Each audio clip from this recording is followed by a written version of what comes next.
Yes, O Lord God, we thank you, O Lord God, for this night, O Lord God. You gathered all of us, O Lord God, on this day, O Lord God, for the success or for the fulfillment of fees para po sa kanyang anak na nakagraduate po ng architecture, O Lord God.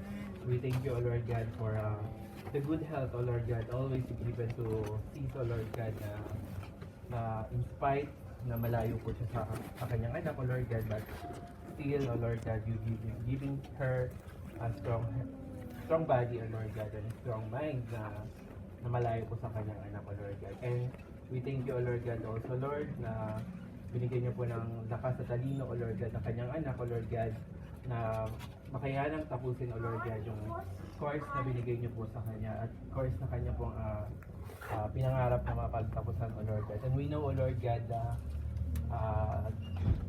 this moment of his life, O Lord God, na inaalay po niya sa kanyang nanay, O Lord God, na si Sis, O Lord God. And Lord, all of us here, O Lord God, may you continue to bless with us good health, O Lord God. Especially we are here in the country of, O Lord God, na ngayong panahon na to ay napakainit, O Lord God, but it's still showering us, O Lord God, with your guidance, O Lord God, every day, O Lord God. And Lord, this food in front of us, O Lord God, may you bless this food, O Lord God, to add nourishment to our body. Not only to our body, but also to our spiritual life, O Lord God.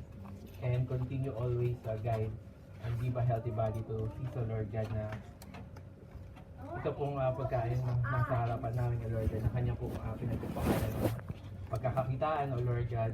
Patuloy niyo po siyang bigyan ng kalakasan, O Lord God. Until po, O Lord God, na makapagtrabaho po yung kanyang anak to help her, O Lord God.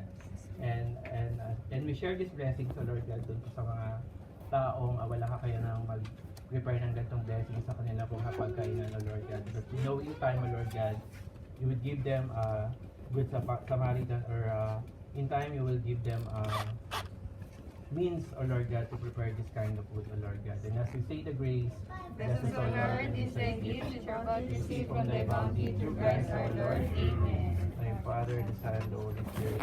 Amen. Dinner serve. Ayun na, mamaya pagdedressing ko yan.